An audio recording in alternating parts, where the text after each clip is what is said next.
name's Ken Nares. I run a local YouTube channel called Downtown Update. I'm downtown almost every night. I actually do know what's going on firsthand. I'm down there. If you guys are talking about fights and stuff like that, it's a pretty dry season because that's what I'm looking for most of the time, to film it and expose it. And I only got about one, and that was on the 4th of July. So, come to my house. But what I do like seeing is our community banding together. Because I've grown up in this town 28 years. I've been here my whole life. My grandmother has been in Orange County her whole life. Her uncle has lived in Orange County since the 20s. So there's been a big change. And since this happened now, this has to happen. Instead of preventive maintenance happening this before it ever even happened. This kind of meeting should have happened before the riot happened. This kind of community involvement should have happened before all of that stuff happened.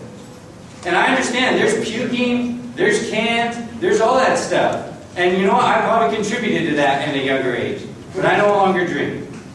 So that's why I'm out there. I'm out on the streets. I see what's going down. Yes, downtown's pretty dangerous. Well, if any of you guys remember the early 90s, that was real bad.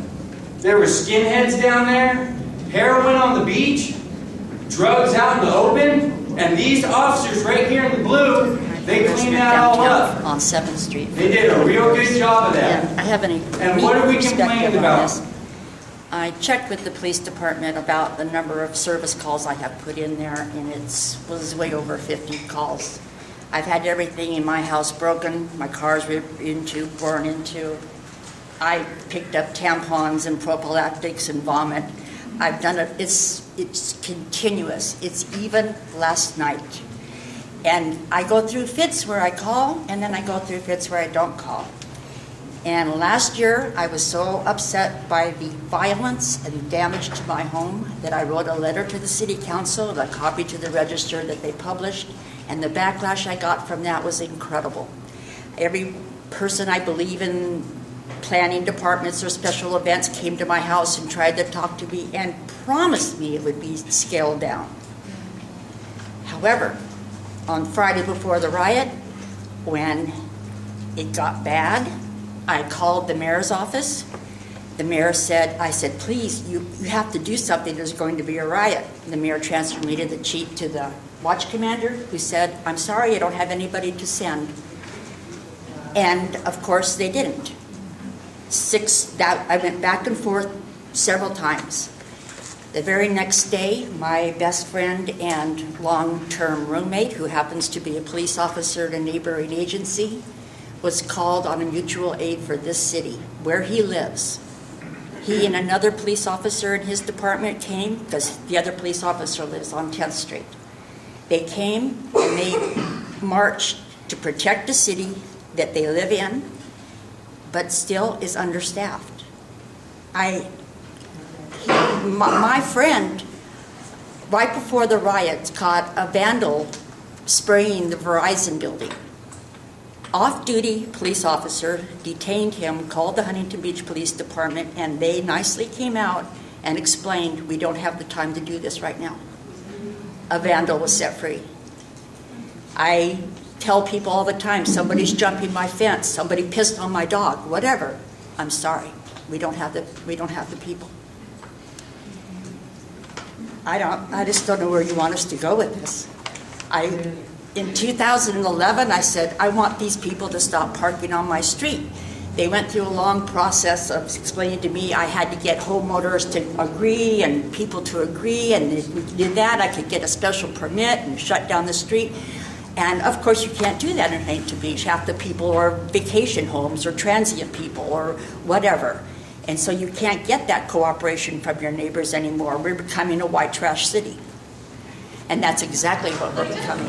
Our sidewalks, Rob Clayton, here since 84.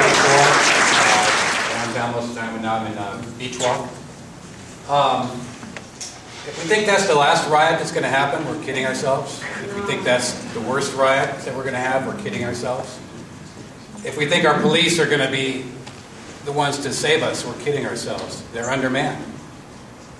what I'd like to envision is a civilian defense network of people. I mean, all you men. We should all get together. We should have matching t-shirts. We should be meeting. We should have a phone tree. Our city planner, whoever is in charge, would call 5 people. Those 5 people call another 5 people. When our police were backed up, waiting for this to go down, imagine if all of a sudden 300 people in yellow t-shirts surrounded them to back up our police. It would only take one time and nobody would riot in this town again. On top of that, using our police, going in and spending a weekend, getting trained with them on how that we could help them in these situations, so that we're all working together. This is what I envision. We have to stand up as men and take care of our town. We have to be able to say, not in our town. You know, we can't sit back and watch it happen on the news. When we get a phone call, we put those t-shirts on and we go. That's the way that I envision this getting taken care of. Because that was by no means the worst riot that I've seen in this town. That was a drop in the bucket. You guys have seen what's happening here. It gets a lot worse than that. And if there's an earthquake, which we're overdue for, and we're without services for an extended period of time, and people start looting, these guys aren't going to be there to protect us. They're going to be overwhelmed. We're going to need to do it ourselves. I represent the Orange County chapter of Oath Keepers. We're very involved in preparedness. Preparedness, preparedness, preparedness. I do consulting for preparedness. And this goes in line with that, having food, having water, security, being able to secure our own town. When you guys said that you were going to do this, I was like, thank God, about time. Let's have a dialogue. I mean, women too, but men, we got to do this. You know, I'd be happy to take charge of this. I'm a resident of downtown Huntington Beach. If anybody else wants to get involved. I am a property owner, a business owner. I have lived in a war zone, which is what they call it, down at 3rd Street and Olive for 30 plus years. I just have a couple things to say about the alcohol. We always get all the drunks when they leave the bars. They hit our street and they fight in front of my house all the time. I don't know what it is, but the cops don't seem to cruise the neighborhood when the bars close, which is a problem. And we've had stabbings, we've had shootings in front of our house, we've had all kinds of stuff go on, and I know we're a short man, but can't be that short man. The homeless problem is a problem downtown, really bad. I just heard they're trying to make it a homeless-free area. Well, they've broken into my backyard maybe 10 times in the last 2 months. And with nothing for the cops to do, but do nothing. Even when I tell them that they're breaking into my backyard, they're still not there. And another thing, the riots, I've been through both of them. They've been in my house on the first riot. The thing is, they need to close Huntington Beach, the downtown area, before this all happens. If they close the streets, we won't have all these people coming in late afterwards. That's the problem. They want to come in and party when the thing's over with. Well, we want them all to go home. And if they're going to come in, they want to drink and carry on. And that's what happened with the riots, because I saw it happening. And so did all my neighbors that are here. And it's just, if you close off the streets coming in, you're going to cut a whole lot of this problem down. Like Newport does on 4th of July. They shut the streets down. You know, I just think that, I was told, the police told us we were on our own, our street. We have to fend for ourselves, and that's what we do. We fend for ourselves, and that's the only way that our block, which is only 4 houses and a little bit of apartments, makes it through all these riots and everything else.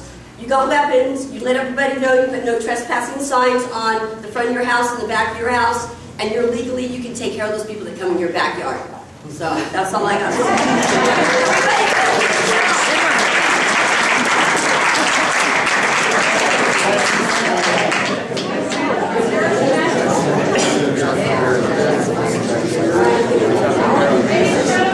Authorize this task force. I asked the council to include 7 resident members, so that the number of resident members would equal the number of members representing the downtown business interests.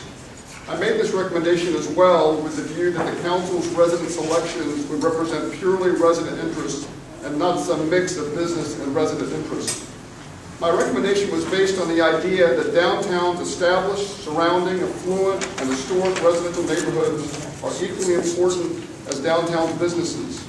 In this way, residents should have an equal voice with the businesses in the future directions of downtown's commercial district.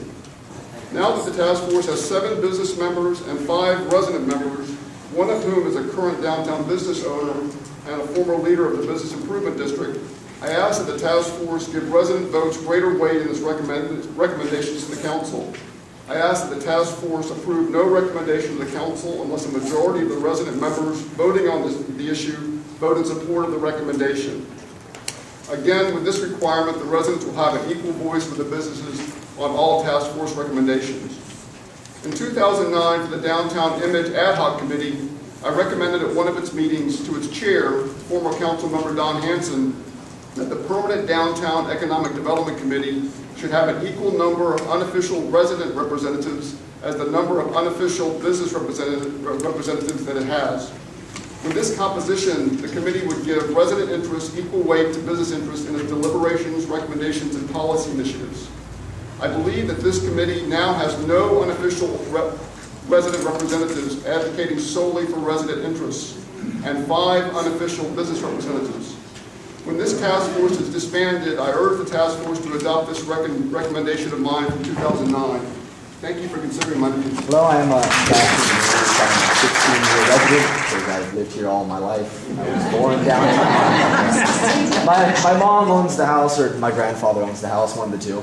Anyways, I've pretty much grown up in downtown. I've gone to all the events downtown. I've watched things progress and actually get slightly more dangerous in a way. A lot of people here bring up things about alcohol and the children loitering near the fountain and all of this, and I'm not quite sure where this stems from, possibly because there's a lot of leniency downtown. Kids are able to smoke down there. Kids are playing the guitars, and when one person starts playing the guitar, more of them start showing up, and so on and so forth. Then you have about 15 kids down there smoking, making it uncomfortable for the pedestrians to walk by. There's the Rocky Mountain Chocolate Factory candy store downtown. I don't go there anymore because half the time it smells like smoke near there. That's just personally my opinion. Anyways, I'm not sure what we could possibly have done downtown. This is my first time speaking before you all. I really like downtown. I want to be able to live here, but it seems it's getting a little bit out of hand with all the issues. My house, for instance, the car we had parked out front, it was a pink Rambler. It was crashed into twice by drunk drivers. My windows have been broken with rocks. My tires were slashed and US Open, and so on. So I'm not quite sure what we can have done here in this committee. I'm very pleased that I'm able to come here and it's open and public. So, I mean, I'd like to see downtown change and become a little safer for me so that I can continue living here in peace.